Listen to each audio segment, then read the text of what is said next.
And now, Escaping the Drift, the show designed to get you from where you are to where you want to be.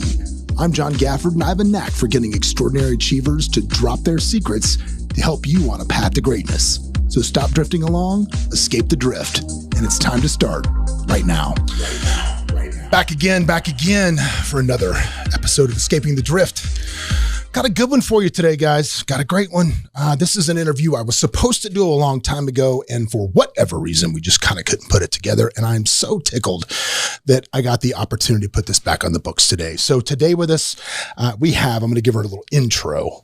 This is someone that has kind of gone from one career in the spotlight to another career in the spotlight, and really just kind of taken off in everything she's done. She was a Broadway performer. She spent 14 years on a television show on VH1. She has transitioned that into a goal of being the #1 motivational speaker in the world. I've seen her speak at events. She's phenomenal. She is the author of the book, Be Seen.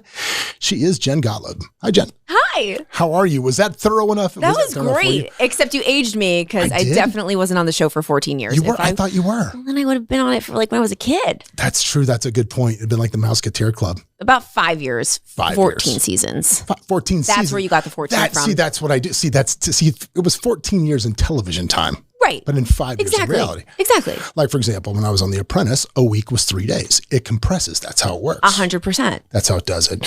Well, I'm so glad to have you on because, again, the purpose of our podcast is to get people to the next level in their life, to get people moving up from where they want to be. And I know that's something you have really dedicated your life to. Yeah. So the first thing I want to talk about is what makes, look, obviously you are incredibly driven. You are somebody that has been successful in several pursuits in your life. So talk to me about growing up. What made Jen Jen? Growing up, I was not this way. And I'm really open about that because I want people to understand that you can change. That it is totally, completely possible to develop confidence and develop drive over time. Because I was not a driven kid. Mm-hmm. I was really passionate about all of my after-school activities, but I was not a good student. In fact, I barely graduated high school. When I got to high school, I never wanted to go to school. I just wanted to be in the shows because I wanted to perform. I wanted to be on the cheerleading team, and I wanted to do all the fun stuff, and I wanted to go out to the clubs, and I wanted to go party, and I wanted to go to the beach. I lived in South Florida, but I did not Where want to go to in South Florida? Where'd you grow up? Boca, around that area. Boca. Parkland. My aunt lived in the Aegean and Pompano for a lot of years. Okay. Because I'm Floridian too. I am Floridian by birth. Where? I'm the opposite Florida though. Okay, North Florida. I'm Baja, Georgia, Florida. Okay, yeah, no. I'm Lake City, Florida. Okay, no. So yeah. I'm stopping at gas. Barely Florida. That's barely Florida. Maybe got a burger there once. Maybe. That's what it is. Yeah. So you're Floridian. I guess I got to skip back and ask one very important question. Yes. Because it's religion there. Who's your college team? Oh, I don't even have one. You don't have one? Okay, you know what? That's fair. I'm not. I'm always going to be honest with you. I'm not a sports fanatic. Okay, you're not go sports team person. I get it. That's okay. Most people from Florida, I can ask that question. Because Gators is what most people? No. What is it? From your part of the world, it would be hurricanes. Really? Yeah, it would be. And I went to Florida State. So in that... I didn't know you went to Florida State. Yeah, we were going to have a problem right that quick. Yeah, but no, I didn't even give it to you. Which is a great theater program, which you should know that. I know. And I did go to a theater program for a hot second in college, but I dropped out of college. Me too. I was... well, now we have something in common. Now we have lots in common. See, we're from Florida and we do that. We're college dropouts. I know. We're already winning. But my question is, as a kid, let's get back to that. I'm sorry I sidebarred with the football question. But as a kid, so you said you didn't have a lot of confidence. You didn't have a lot of grit. Was grit there? I didn't have the grit. I had the confidence. You had the confidence, but not the grit. I was a super, super confident kid. Like when I was a little kid, I was a performer. I was a child actor. I mean, all I wanted. If you came over to my house when I was 5, you were sitting on the couch and I was putting on a show. It was showtime. Full on show. I would be on a table. I'd be singing and dancing. It was a stage. You were watching me. You were paying attention. I always wanted to be seen. I always was singing, dancing, putting on performances. When I got to 13, 12, my parents got divorced. My dad got diagnosed with multiple sclerosis.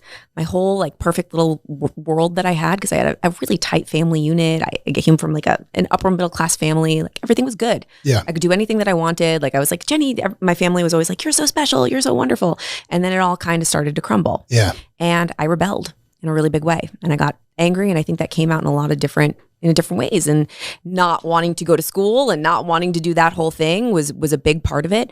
And my confidence really, really dwindled in that time. Do you think it was, because a lot of stuff, like I have a similar kind of story. I won't get too much into it, but I have a similar story. As a young kid, the perception of what you were supposed to be, your family unit, all of those things, again, child of divorce, shocker.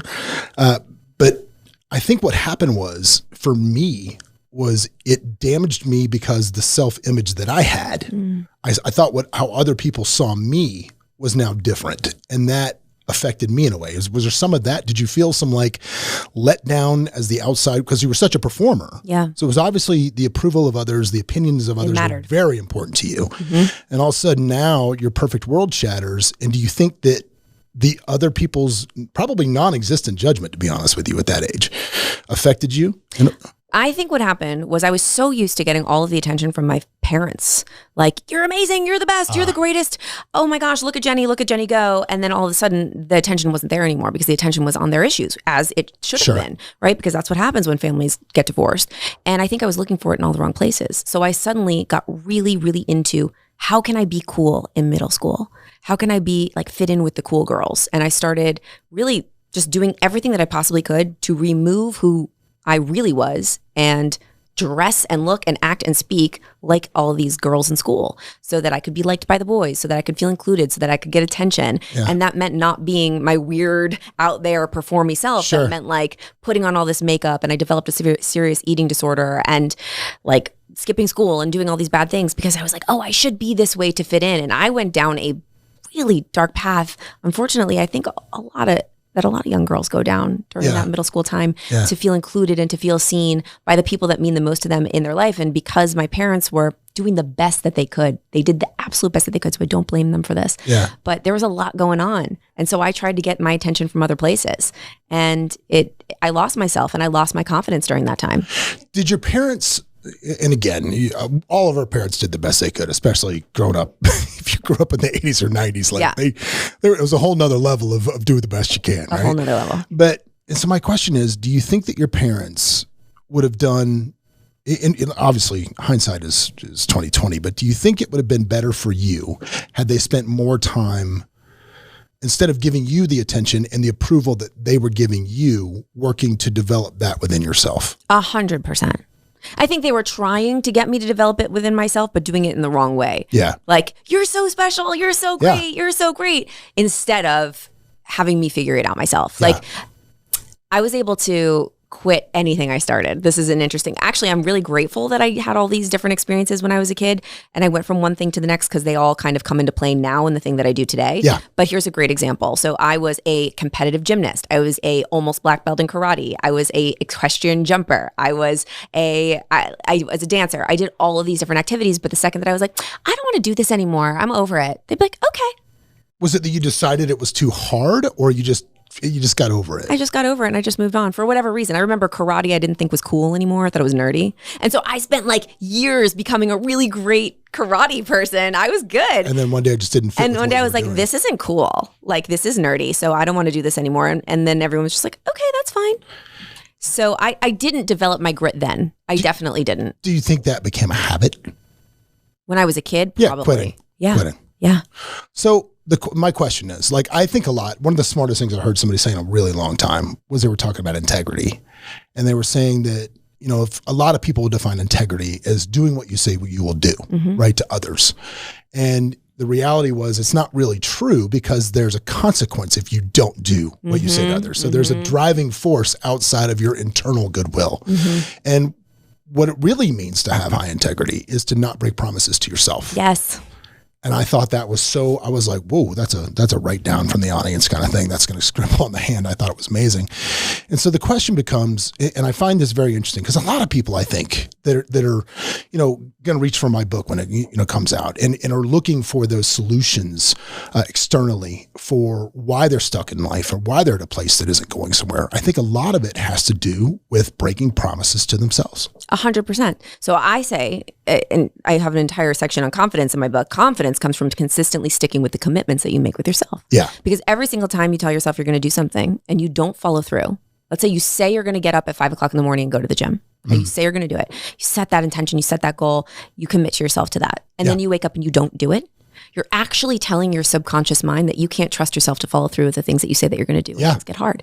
But every single time you do it, and you do follow through, let's say, okay, you get up at 5, you go to the gym, you don't want to, it sucks, it's painful. You even don't even have a good time when you're working out. But when you get done, you're subconsciously putting another coin in your confidence bank. Oh, yeah. Because you're proving to yourself that you follow through with the things that you say you're going to do. So the next time something comes your way, you're like, I got this. I stick to my commitments. Well, I think I would take it one step further, and I would say you actually forget putting a coin in. You take a coin out when you don't. Because when you don't, for sure. When there's no consequences to anybody outside of yourself, and you're like, well, I didn't go to the gym this morning, and I didn't die. I skipped it tomorrow. I mean, I'm not, the world didn't end, so it kind of makes it okay. So that quitting habit becomes okay. So that's why you got to tie a big fat why to your goals. You got to put pressure on your goals. And I've learned that now. So we're talking about me as a kid. Like I had to learn this over time. I'm a student of personal development. I love that. Full on. Like I am a professional student. I am the result of what happens when you invest time, energy, mentorship, like all the things, personal development. Like I did it and I practiced it. And it's not perfect all the time, believe me. But now my brain automatically will put a really big why behind my goals. Pressure, like a lot of pressure, because I know that if there's not a lot of pressure behind my goal, if there's not a big why, if I'm not tied to maybe it's something that I really care about, then if I don't follow through, it's not that big of a deal. And I need to force myself to follow through because not sticking to my commitments makes me a not confident person. Yeah. So I tie all of my goals to something unbelievably serious to me, something that is like a life or death, non-negotiable thing. And when I do that, it forces me to stick to them. Yeah. Well, I think if you can't answer the question as to why you're doing something emphatically, you shouldn't be doing it all. I like that. I think, that was, I'm struggling with that right now. My son who plays lacrosse, he's been playing for several years. And, we had the parents meeting last night and we're sitting there and, I look at him and all his teammates are just goofing around with each other playing blah, and he's just on his phone. And I'm like, at the end of it, I was like, why are we here, buddy? Like, why are we doing this? Cause like, are you part of the team or are you not part of the team? You just because just playing lacrosse is just part of it. You should want to really, really do this. Yeah. And if it's not calling you, if it's not fulfilling you on some level, then let's find something that does. 100%. What do you say? Nothing. He just moped and just, He's a kid. He's 15. Yeah. Figure it out. He didn't have a profound answer for me, unfortunately. One day he will. One day he will be on a podcast and he will be using this story as an example of how he learned and how he grew. Yes, I agree. And it's so funny. So you went from somebody that had no grit, right? Let's talk about that. And at what age do you think that started to develop in you and how? It really started to develop when all right. So there was times where I was forced to succeed in my own right. Like when I started to go to college, when I came home and I had to figure it out, and then I moved to New York City on my own. But really when it happened was after my rock bottom moment and I had to pick everything up. And the rock bottom, just to put it in like really short story for you. I was on this show on VH1 for 5 years, not 14. And 14 seasons. Yes, 14 seasons. And it was about heavy metal music. And I know nothing about heavy metal music and I hate heavy metal music, but I had built this brand and this persona of who I thought everybody thought that I should be. And so I was living this lie and I was completely detached from who I really was. And I really spiraled. I was unbelievably depressed. I was in a toxic relationship. And within a week's time, all of it kind of imploded. And the show got canceled. The guy that I was with left me for one of my friends. And I found myself in this like tiny little apartment with 6 other actors with a window that faced a wall in New York City on the Upper East Side. Yikes. And I had to start over. And that was when grit was developed because I had no other choice. So I'm gonna back up then. Yeah. Because you had something that I also think is very hard to deal with because a lot of people do it, which is, I call it failing successfully. Where you reach some moniker of success, you get to a point in your life that's good and you haven't built it on a solid foundation. Yeah. So it's like, I ask myself all the time, it's like, would it be better to have never achieved anything on a weak foundation and start fresh and go forward? Or is it harder to have achieved some level of success on a weak foundation, have it crumble and have to start over? I don't know. Whatever your story is your story. I don't know what's better and what's not. Yeah. But I'm so grateful and appreciative for that time. Every time that was a shit show in my life, I'm appreciative for because it created grit. It created the resiliency that I have. It created who I am. Looking backwards, all that that stuff needed to happen in order for me to be sitting here right now. Right. And that position that I was sitting in, where I was sitting looking out that little tiny window at that brick wall, where I was thinking, holy crap, what the hell am I going to do? And who am I anyway? Like, I don't even know who I am anymore, or what I even want. I have no money. I have no relationship. Like, what am I going to do? That moment, and me being able to move through that moment and move through all the discomfort that came with pushing forward and building my first business and having to show up at this gym at 5 o'clock in the morning and not leave until 8 o'clock at night, and like really show up and be there and do it and have the grit for the first time and have the persistence and have the discipline for the first time. All of that is what gave me all of the grit and the resilience that I have today, all of it. So what was the first business? Yeah, the first business was a personal training business. So I was an actress, and at the time I had overcome an eating disorder, and I had finally had like this healthy viewpoint of exercise and food, and it was like the thing that I wanted to do when I could think about what's the only thing that you could do other than auditioning and being, trying to get gigs. Well, I think I could be a great personal trainer, because that job means that you can make your own schedule. And so I can audition on the side. Seems like a great gig rather than being a waitress or a babysitter. So I'm like, I'm going to be a personal trainer. But I knew that I didn't want to just be any kind of personal trainer. I was like, if I'm going to do this, I'm going to train at the best gym in Manhattan. There was Reebok Sports Club. It's like the gym that Madonna works out at, and Adam Sandler. And at the time, I had a membership there because the guy that I used to date like hooked me up, and like he paid for my membership there. Oh, you got something. That's exactly right. So I had the membership, and I was like, okay, I have 30 days or something left in this membership, and then it's gone, right? Like after we broke up. So I better make the best out of this, right? And I tell this entire story in the book, and I was like, I'm going to be a trainer here. I had zero experience training people, zero. And they only hired trainers that were like, had their certification, have been training for a long time, because it's a fancy schmancy gym. And that was where I learned how to network. I networked my face off. I was at that gym from morning till night, meeting everybody there, the manager, meeting every single trainer there. What do I have to do to work here? What do I have to do to work here? And you were on The Apprentice. I felt like when I had my job interview for this gym, I was like in The Apprentice because I was trying to convince this manager to hire me with zero experience. Right. And he's like, okay, fine. We're like arguing. And I'm like, I swear I will show up. I'll do anything, because my back was against the wall. I'm going to get it done. There was pressure behind my goal. I was like, I need to do something. And so he's like, here's what you're going to do. You're not going to be able to train clients for 3 months. You have to clean up the gym and be like a gym janitor, basically, like put the weights away. And you're going to have to do a mentorship with this other trainer every single day and follow him around and learn from him for 3 months before you can take clients. So basically my job, I was getting paid probably less than minimum wage. I don't even know what it was. It was like $7 an hour to walk around the gym from 6 a.m. to 8 p.m. and clean up weights. And talk to people and follow this other guy around. And I was like, done. I'm going to be the best gym janitor you've ever seen in your entire life. And this is where I learned hard work, discomfort, because I was like, I don't care. I need this. And then finally, you're going to like this story because it sounds a little bit like I feel like your daughter would very much enjoy this story. I become a trainer at this gym. I finally get to train people. I start building my book and I start training people. And I'm like, this is entrepreneurship. Holy crap. I was learning how to sell. I was learning how to market myself. I was learning that, I could actually build a business here. So I started training people, and I started becoming like the best trainer at the gym. I started getting the most hours out of every trainer at the gym. And then I started to realize, holy crap, wait a second. These people are paying the gym $150 a session, and I'm getting paid $30 a session. Yep. This is stupid. I said, hey, you want to come work out at the gym across the street, and I'll train you, and you can pay me $130. And so then I started taking the clients, and this was the most reasonable thing for me in my mind to do, out of the gym and training them at the gym across the street. They didn't like that too much, I'm guessing. They did not like that very much. You're not allowed to do that. I don't care for that. Yes, but they fired me. Greatest thing that ever happened to me. Yeah. Because it forced me to go build this company. Was that the last job you ever had? That was the last job I ever had. Do you consider yourself, as I do, chronically unemployable? Completely. Yeah, I can't. Yeah, I'm not a good employee. Completely. I'm just not. So this forced me to go build this whole business. I had trainers training people all around the city working under me. Like I built a brand, and I learned how to market. I learned how to do PR. I learned how to rebrand myself from heavy metal girl to fitness girl. You know what I think is so interesting about that? And probably there's so many lessons in that story, but the one that I like the best is that when you're in a hard place, man, you get to that end of your rope, back against the wall, whatever you call it.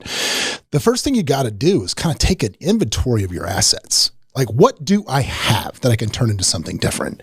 And not too many people would look at a 30-day left on gym membership as an opportunity to change careers. But you looked at that like at a different way. So again, it's one of those things where I think if you're struggling, man, you got to look at what you do have. Yeah. And maybe you're just not using it in the right way. Oh, so good. What do you have available to you? And what are your love superpowers? that. What are you good at? Yeah. What are because I think a lot of people are like, okay, I should do this. This is what everybody tells me that I should do. But why don't you ask yourself, like I had to ask myself, what are my superpowers? What am I really bad at? Yeah. And I was self-aware to know that I would be really bad at sitting behind a desk. Yeah. I would be really terrible at that. I would be really terrible at doing any kind of computer work or anything like that. Like I needed to be up talking to people because that's what I'm good at. You know, I would think that when you were transitioning to different things, Yeah. that your history and career and focus and study in the theater would really help you. Because I got to tell you something. The very first time I saw you speak, I think it might have been Hunter Mill. I don't remember what it was. But the first time I saw you on stage, I couldn't help, when I heard the bio, I started wondering from the second you were up there, I'm like, is she really this good? Or is she just an actress that's really good at playing this role? I'm obviously, look, you're amazing on stage, and I'm not taking anything away from that, but I'm saying that's a plus, not a negative. By the way, I'm taking it as plus because the content was exceptional, but the delivery was so good, and I'm thinking to myself, man, if I would have been a professionally trained, actor or actress, and you think about that and the ease at which that skill has probably got you easing in and out of whatever you want to do. Yeah. I mean, so, when you first started obviously going to the gym, you probably didn't just start slinging around. You probably started watching what the other trainers were doing, just modeling what they were doing. Yeah. Is that accurate? Oh, completely. Yeah. I mean, I still do that to this day. I look at successful entrepreneurs or successful speakers and I'm like, what are they doing that's working? Yeah. What can I take from this and make it into my own? Yeah. I studied people. I studied, like, of course, like when you're learning a role, you're studying somebody and you're learning how to like, what can you bring to that character? But you're watching. I think that everybody does that. Yes. When I was becoming I don't think they do. I disagree with you. You don't think so? No, because I think people want to do it their way. And I think too many people are so quick to say, I want to do this, but how I want to do it, instead of the easier route, which is finding people that are really good at what they do and modeling what they do. It's the most simple concept. And I talk about it in the book a lot because it is the key to success, because many people have done what you want to do. Yeah. Many. Yes. They're paving the yellow brick road for you. So I think a lot of people get in their head and they're like, oh no, I don't want to do it that way. They already did it. And so I'm going to try to do it a different way. Well, actually, guess what? If you just study that person, they've done the step-by-step system to get to where you want to be. Yeah.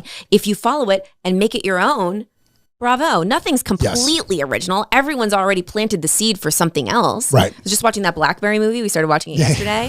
Right? That was planting the seed for the iPhone. Yeah. Right? So the iPhone wasn't completely original. It was an original thing, but it came from seeds planted. Somebody else doing something and somebody else like taking that and making it into their own. And a little bit better, a little bit different. And that's how everything is formed and everything is built. So I love that so much, because when I watch you, again, back to watching you speak, I just thought it was so well done.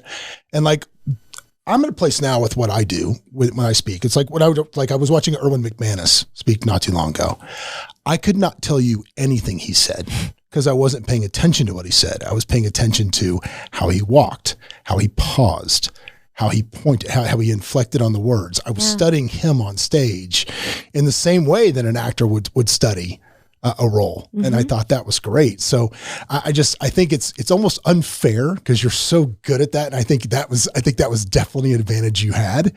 So I think getting good at observing people and just watching how they carry themselves and how they do things that are successful is so good. And I think, people anybody who wants to get on stage should watch you. Thank you. Because I think you've taken, I think there's nobody like you. I don't compare what you do to anybody else, but I could definitely tell you obviously had an accelerated learning. That was a skill set that was accelerated.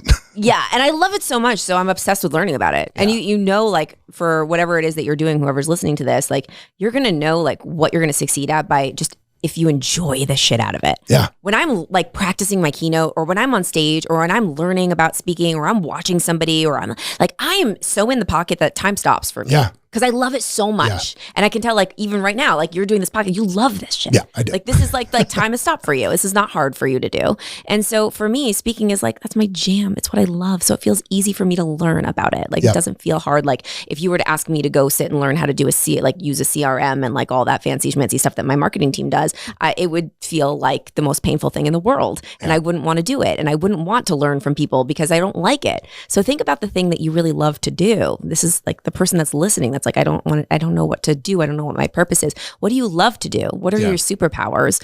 What, like, do people say that you do better than anybody else in the world? And think about how you can create a career out of it. Well, I think that brings me to a point that I think is kind of running rampant, and I want your opinion on it, which is in the days, in now the new age of social media, right? Big followings, this and that. There's a lot of show without a lot of go behind it. Yeah. And I think the people that start with the show and not with the go wind up fizzling out pretty quick. And the people that don't, like, but again, back to like, so I want to know what you think about that. Yeah. Yeah. There is, for sure. Yeah. Yeah. But there's a double-edged sword here. And I think that there's a way to do this because a lot of people are like, Jen, like, I haven't done the thing yet, but I want to build a brand and like, I want to create content, but I haven't done the thing that I want to do yet. And how can I position myself as the expert? Yeah. And I think that there's a really authentic, amazing opportunity for you to really take people along the journey of you becoming the expert instead of just appearing to be the expert already when you're not. And I think that's the mistake people are making. Yep. There are some people out there that are like, I'm an expert at this, and they haven't done it yet. You stand in front of my rented plane. Exactly. And they're in the background trying to make this happen, but they're positioning themselves as the expert. Yeah. Now, what if, because I want everybody that's listening right now to start creating content. It's unbelievably important, especially if you want to be eventually an expert in something, or you want to be an entrepreneur or a business owner. Anybody in the world should have a virtual presence. So be honest, be open, take your audience along the journey. Hey, I'm becoming an expert in this right now. Come along the journey with me as I start to develop this. And I'm going to teach you what I'm learning along the way. So I've done that a lot with my speaking career. I go live on Instagram every morning. I've seen some of that. Yep. I put my makeup on and I talk to people and I'm just so like myself. I'm like, all right, here's what I learned today from this speaking engagement. Like, this is what I learned in the moment. I am not the expert yet. I just learned this crazy thing that I didn't even know. I was so nervous about this, but I went on stage and I did it this way and this worked for me. Yeah. And take them along the journey and show them how you're learning and evolving, and it actually teaches more people and connects people to you way more than just pretending that you know everything, especially when you don't, because people can smell that shit now from a mile away. Oh God. One of my most watched, interacted with Reels videos, whatever it was on Instagram, was my failures always get more response than my wins, always. And I'll never forget, I went to an event, and it was in Texas, and I was down in the lobby and I met this guy, and Atlanta came up for some reason. And I used to live in Atlanta, and I was the operator of a big nightclub there that went out of business after the Ray Lewis incident. Right. And somehow this came up in this conversation. This guy's from Atlanta, came up, blah, blah. And I was like, yeah, Cobalt was great till, Ray Lewis, those people got killed and put us out of business and this and that. And the guy was like, oh yeah, there's no big deal. He's like, oh, let's swap Instagram. We got done. So I'm walking away from him. I don't even get 10 feet. And I open his Instagram and I look at like 5 pictures down. And there's a picture of him and Ray Lewis. Like, not like I met you and hey, can I get a picture? Like, we're at dinner. You know what I mean? It was like, that's his dude. And I was like, oh God. I'm telling people like, well, networking mistake number 1, you never know who people know. So even if it's in passing, never say an ill word about anyone. And it was just such a mistake. And I took it right on the chin. Yeah. But yeah, I agree. Showing that journey of evolution is so significant. It's so important. People need to see, especially someone that they look up to so much, that has done so much. It's really easy to say, oh, well, of course they could do all of those things. They never mess up, right? A lot of people compare their chapter 1 or their beginning to somebody else's chapter 20. Yeah. And I think it's important, if you have created success and you want to be an expert, or you want to have an audience or a community, and you want to teach and you want to impact, you need to show them the step-by-step journey to get here.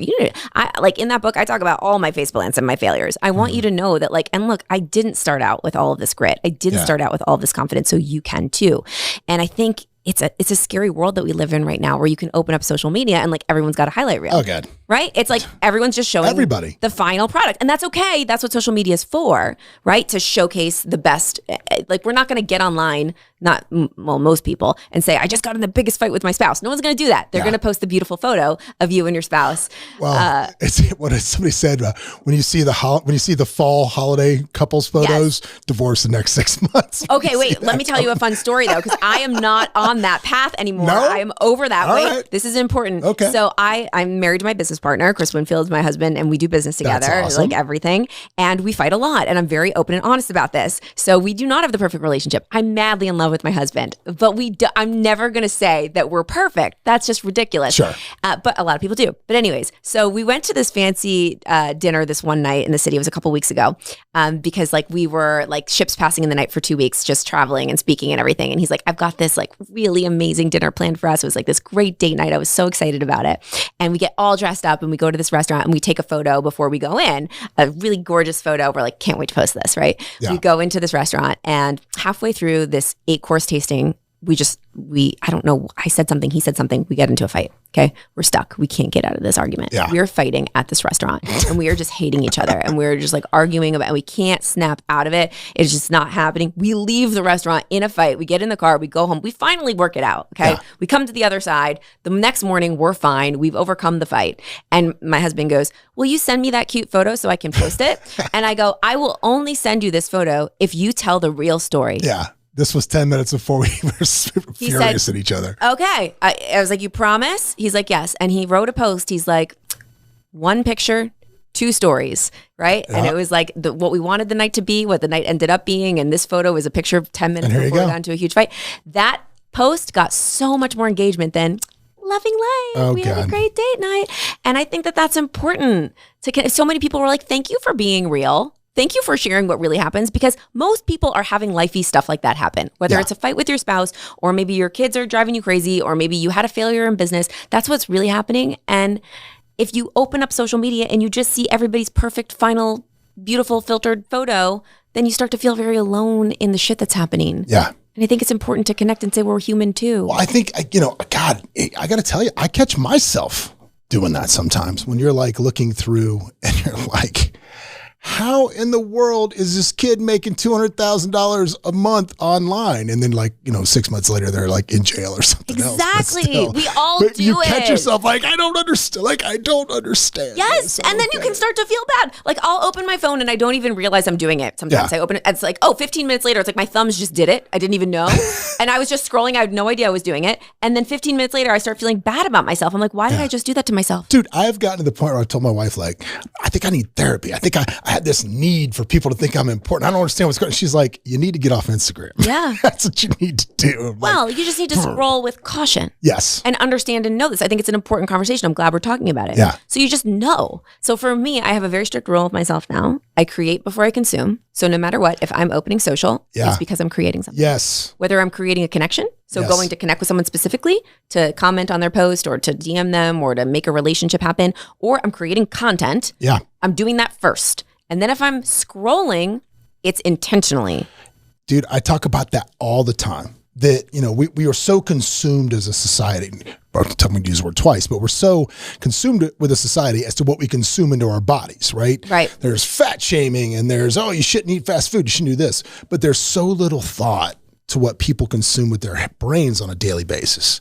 Like, in my opinion, if you're sitting there watching the Kardashian back-to-back festival, you might as well go get a 24-piece of chicken from KFC and eat it yourself. It's the same thing. And I think, always, I'm with you. Lead with, if you want to create, but be careful what you consume. And not a lot of people have that filter. No. And I don't always do it perfectly. I'll be honest. I said, sometimes my thumb goes there by accident and I do it. I'm like, shit, I did it again. Nope. Now we're going to create. Now I'll catch myself. Yeah. So we don't have to be 100% perfect. Like, I don't want someone to be sitting here, oh man, if I failed, then forget it. Like, throw it all out the window. But it's a mindset. It's a mindset shift to be a little bit more intentional when you open up the app. A little bit more intentional. What is my goal here? Why am I doing this right now? Am I doing this to go learn something from somebody? Am I doing this to go connect with someone? Am I doing this to go do some research? Am I doing this to create something? Ask yourself, what is my scroll goal? What is my goal of this social media? Or am I just letting social media do me and tell me that I'm not good enough, that all of these, I need to buy all these things. I need to get a freaking nose job. I need to do, lose 20 pounds. I need to redecorate my apartment. I need to get my kids into a different school because they're not behaving like this person's kids. I don't know. Yeah.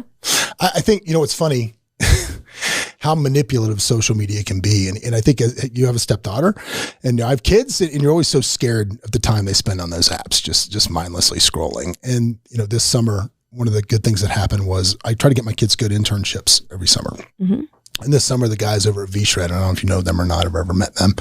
They're here in Vegas, but V-Shred is, Vince, the V-Shred guy, you know what that is? You've probably seen on social media. It's a $900 million annual.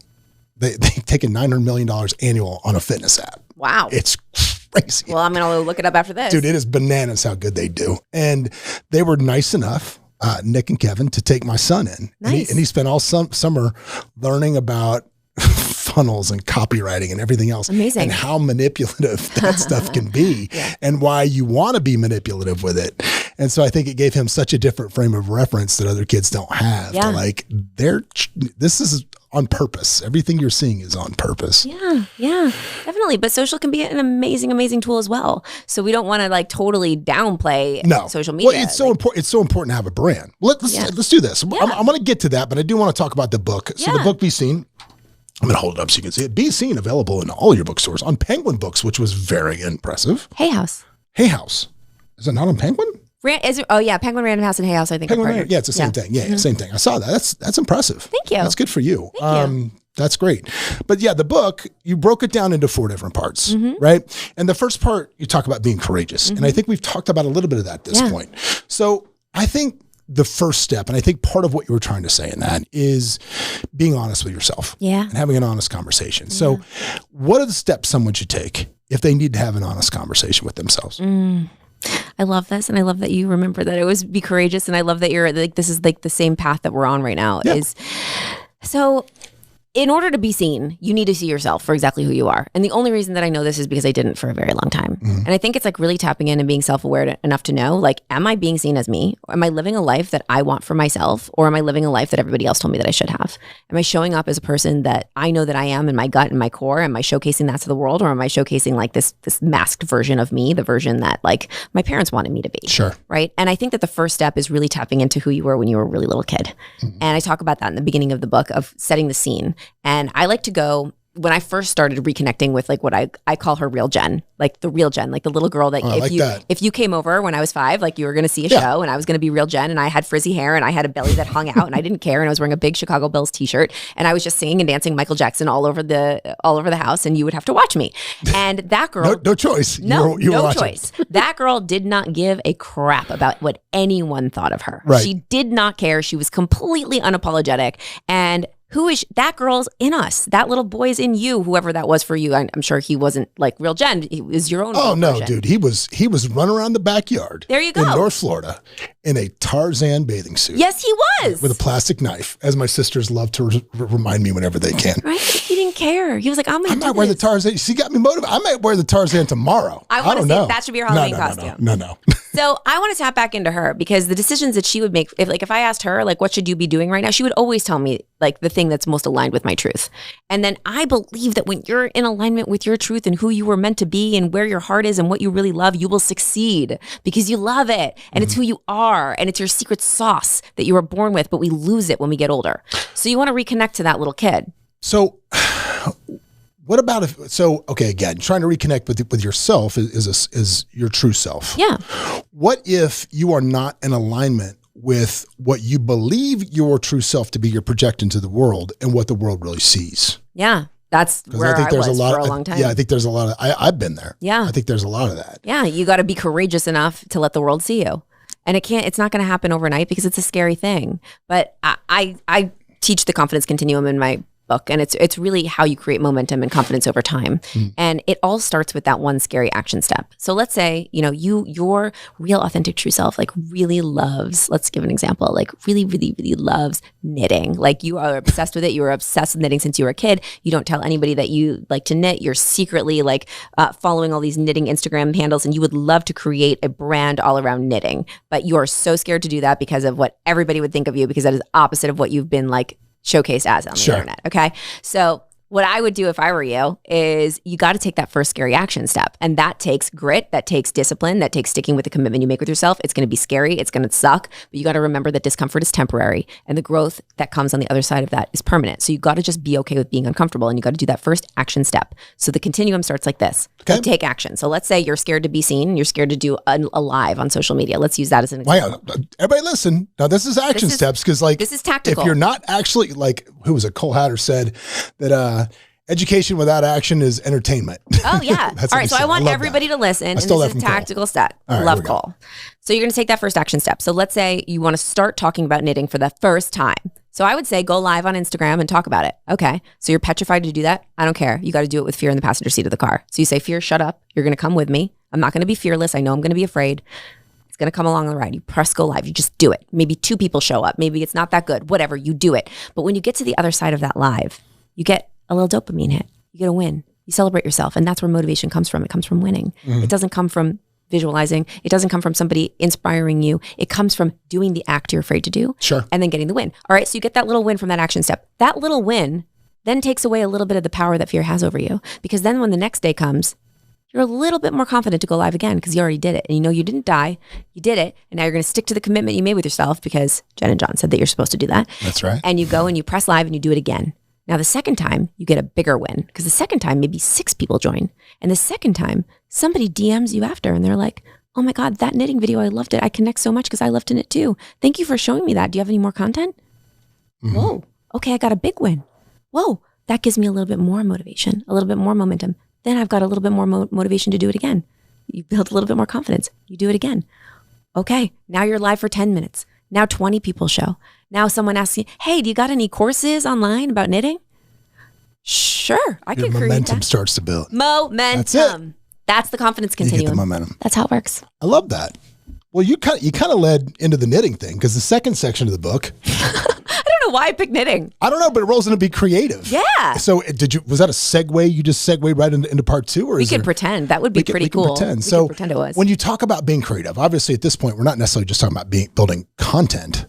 We're talking about being creative in a way to rebuild your life. That's right. Is this so talk about that. Yeah, this is where I talk about the law of action, the law of attraction, manifestation, and really visualizing the life that you want. And like I said, the law of action, because I think that the law of attraction gets a really bad rap on the internet, and because people are doing it wrong. They think that they can just visualize stuff and it'll magically appear in their life. And that is completely inaccurate. But being in the real estate business, this is tell me. You'll get a call from somebody, and it happens quite a bit, or an email saying like, I want to go see this $20 million house. And you're like, okay. We treat everybody respected equally, but you're like, it's $20 million house. We're going to need to see proof of funds or pre-qual letter. Oh, I don't have that right now. Like it's going to work. Like I swear, you get a call about. Oh, are they doing that because they want to manifest? They're trying to manifest a way that this $20 million house is going to show up in their thing. Yeah. And unluckily for them, I'm not here to assist in their manifestation. No, you're not there to assist. But that's the wrong way to do this. So tell me the right way to manifest something. Yeah. So in that section of the book, I talk about the creation process, and I'll tell you a story of how I manifested the very first thing and how I learned about this and the importance of the entire process and why it has absolutely nothing to do with you visualizing something and it magically appearing, where it really is persistence and action and consistently taking action, but the visualizing helps you take the action. So when I first moved to New York, I was a musical theater major in college, and then I dropped out, moved to New York City to become a famous actress, of course. Right? And when I moved there, I went to a 2-year conservatory program for musical theater. And during that time, all we would do is go out and party or go see Broadway shows.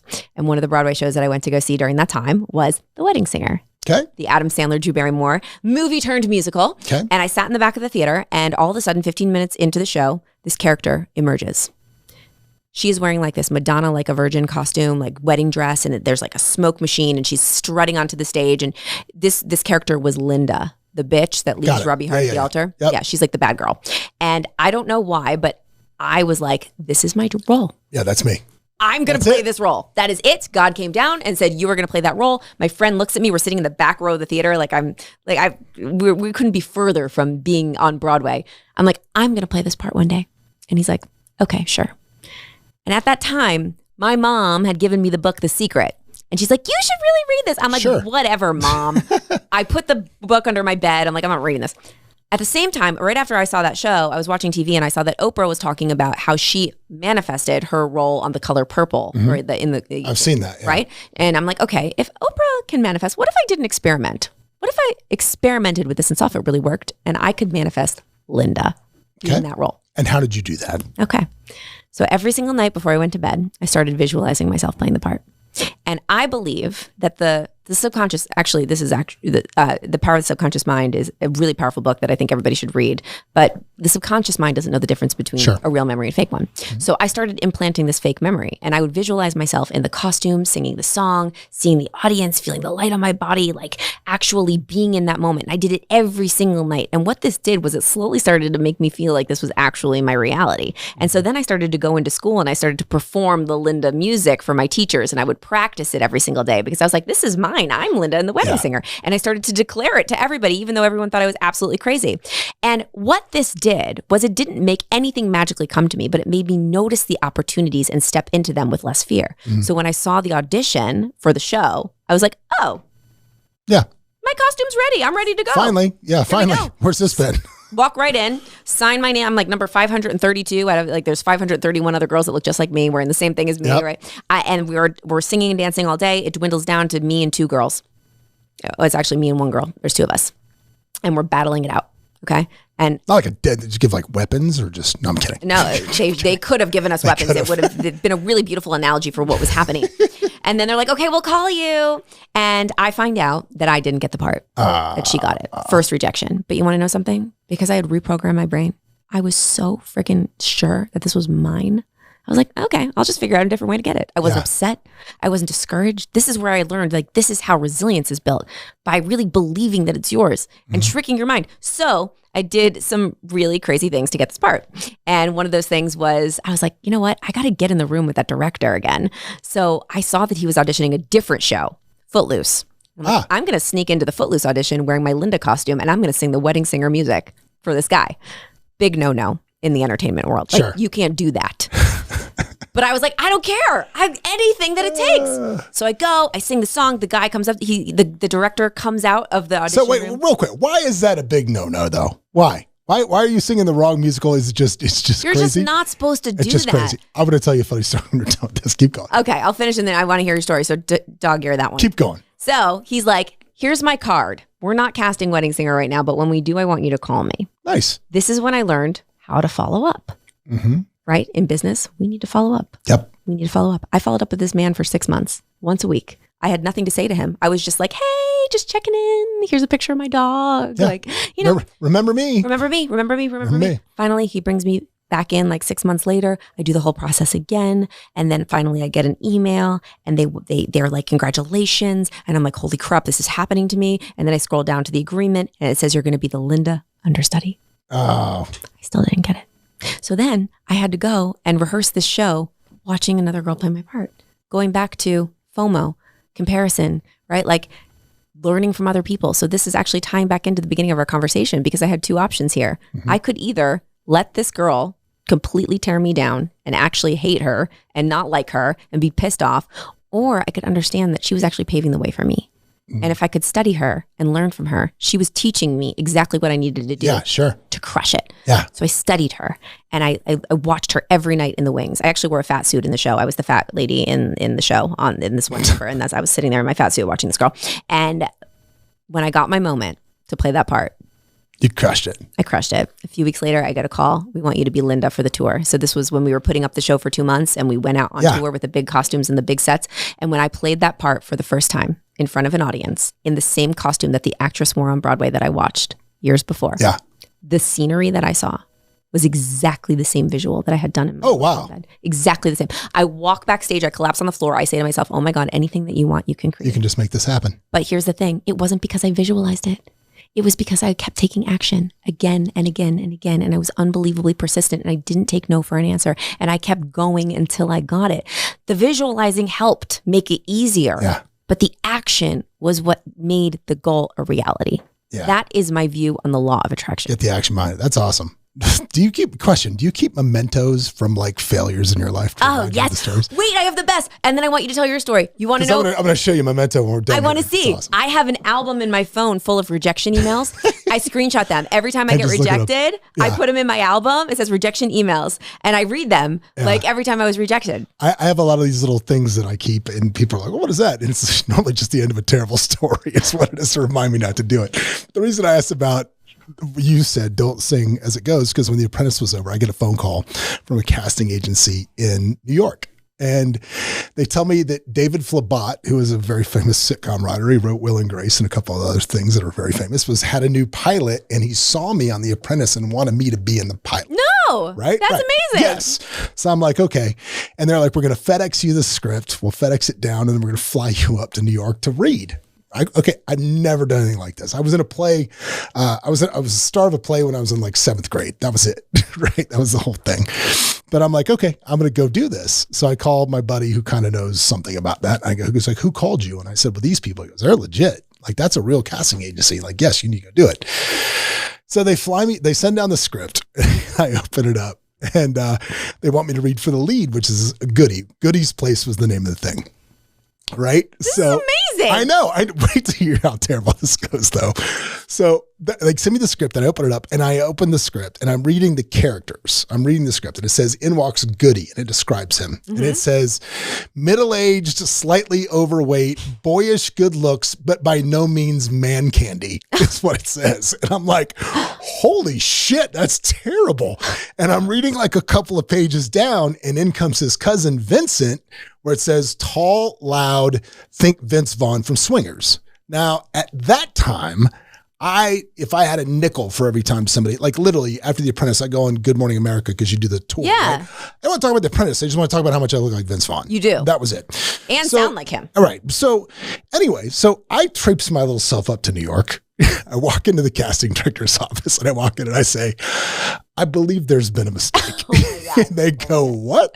And I go, yeah, you guys told me you wanted me to read for this, but it says this in the script. So I think I was supposed to do this. And the guy, like your guys, for those who can't see this, Jen's guy sitting behind the camera laughing at me right now hysterically.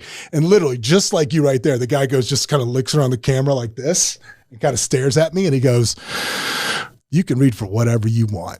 As soon as he said that, I instantly knew I had screwed up. Oh! And so I read for the other part and never heard anything again. And I told my buddy what happened. He's like, dude, the descriptions in the script don't mean anything. It doesn't mean, I'm like, well, I don't know that. It's terrible. So, that my life lesson from that was never assume you know what people want and or are thinking. Yes. Never. Ever assume that.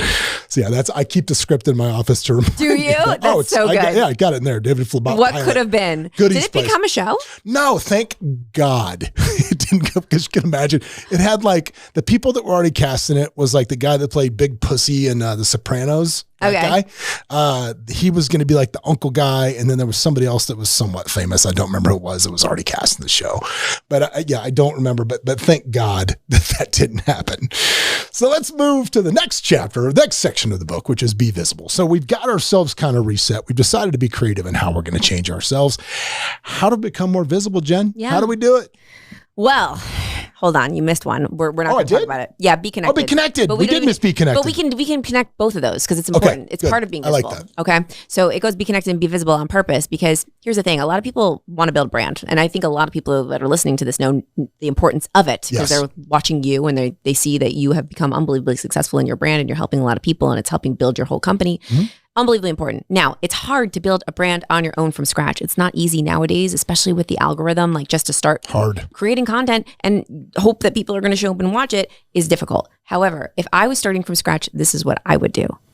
it's a lot easier to build an audience if you are being put in front of other people's audience. So I would think, who's somebody else that has an audience already that follows them for the thing that I talk about, or maybe something similar? Podcast people. Can I create a relationship with that person so they can put me in front of their audience, so those people will then follow me? And then that's how you start an audience of people that genuinely are signing up to hear what you have to say. Yeah. Right? It's a totally different factor when you start having people that are like, oh, like people that follow you, like they trust you, they love you, you've got credibility with them. If you bring me onto your show, they're like, oh, well, if John had Jen on, then I guess that she's legit and I'm going to follow her. It's all about connections. It's all about networking. It's all about people. If you want to build a brand, yes, you have to create great content. You have to be consistent with your content so that when you are seen by somebody and they go check you out, you've got a lot of great content for them there. But the key to getting them there is by leveraging what I call OPA, other people's audiences, right? So we're doing that right now. Yes. I mean, one of the biggest mistakes I made when I got serious about building my brand here was there was an agency here in town that I got referred to by a lot of our friends use these guys when they were open. They're no longer open. But a lot of our friends use them. And their strategists were like, this is how you do this. And we've got to do this, blah, blah, blah.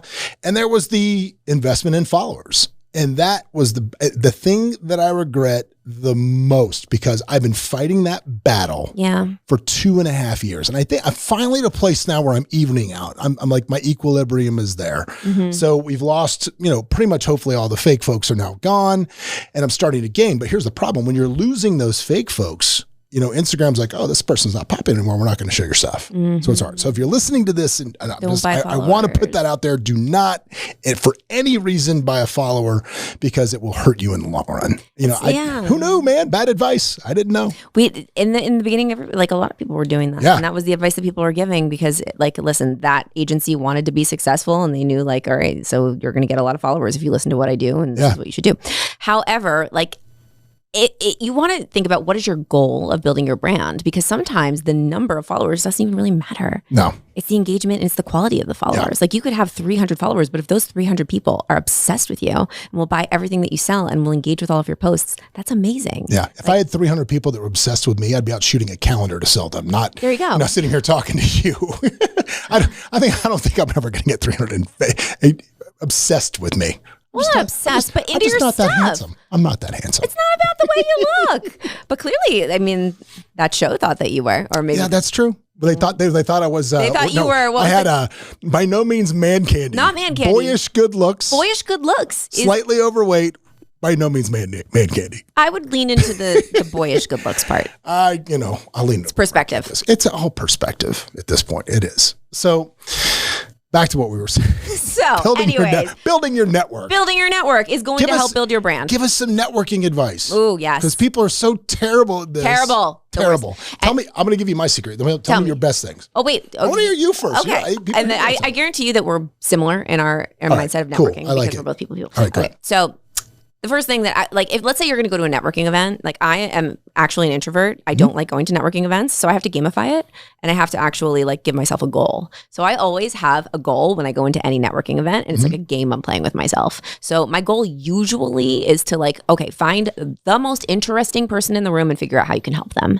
And it's always about being the most interested rather than trying to be the most interesting, because people's favorite topic in the world is themselves. And if you're introverted and you don't want to have to think about what to say, just focus on asking people questions and being interested in them and figuring out how you can provide value to them, because the most important part of your connection or your networking is the follow-up. And people follow up wrong all the time. They follow up with what's in it for me? What can you do for me? Or I'm bumping this up. Will you do this for me? Bumping this up. Will you buy this from me? Just pinging you on this. Can I get 10 minutes? Can I get 10 minutes to bend your ear? Oh, can I pick your brain? Please, if you're listening to this, never ever say, can I pick your brain to somebody? Follow up with value. Yeah. Give. Your follow-up should be a give. And you should know what to give because you spent so much time figuring out what that person needs help with. This is the secret. And I wish everybody knew this. The law of reciprocity is so real. Yeah. And the best way to get everything that you want is to help everybody else get what they want. And it's not even just like a transactional situation, because when you do things for other people, you feel good. It makes you feel amazing. I have 2 tricks. Tell me. Trick number 1 is I love to network. I love to go to events where I can take my wife.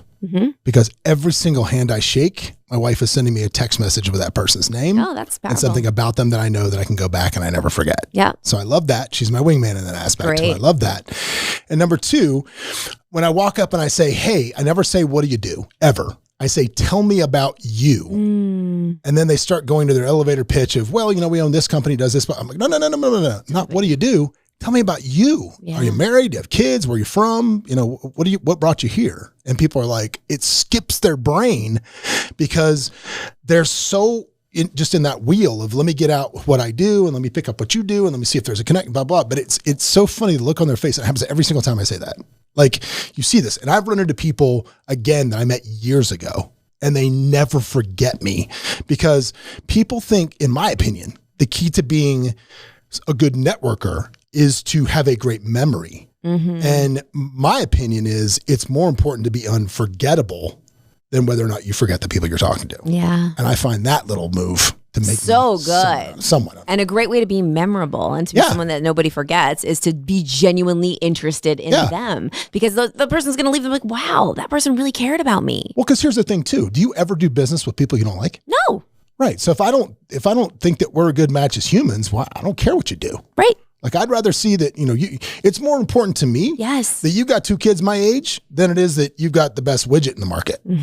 Like, cause now you understand who I am as a person because behind every transaction is a human. I love it. Right? Let's go a step further. So what I like to do is, and I'm with you on that, I'm finding out personal things about the person. And so my follow-up is usually, it's either like some kind of has to do with some kind of thing, what we were talking about in the moment, or if they've got kids, sending a gift for the kids. Yep. Sending something for the kids. Like, oh, hey, there's this amazing restaurant that's amazing for kids, like right down the street from you. I made you a reservation for tomorrow and like if dinner's on me. Or like I have like really beautiful gifts that I have made with kids' names on them and I'll send them right after. Or if I know that Johnny's soccer game that you told me, oh my God, my kid's first soccer game is tomorrow. Like I'm so excited. I got to leave here because I got to get up early. Like I'll be texting, how was the soccer game? How did it go? Yeah. Right. And like sending a little like trophy in the mail for Johnny, right? That next day, like that's a powerful, memorable follow-up. You do something nice for people's kids. That's what you got to do. I don't remember who said this.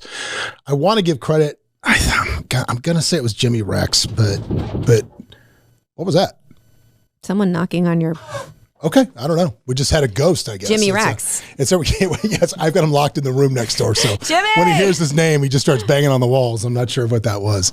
That sounded, no, you know what that sound was? For those of you listening at home, if you want to know what that is the sound of something being paid for in the vending machine, not falling out, and someone shaking. Yes, that's what that noise was. You knew what that was. I knew exactly. Well, yeah, that's just law. I'm deducing that's what it was. Because I can't think of anything else. That's got to be on the other side of that wall that would have caused that much of a ruckus. I thought the TVs were going to fall down. Anyway, so we'll give credit to Jimmy Rex for this, whether he said it or not. But I remember somebody was saying that they were, it's not Jimmy because he doesn't have kids.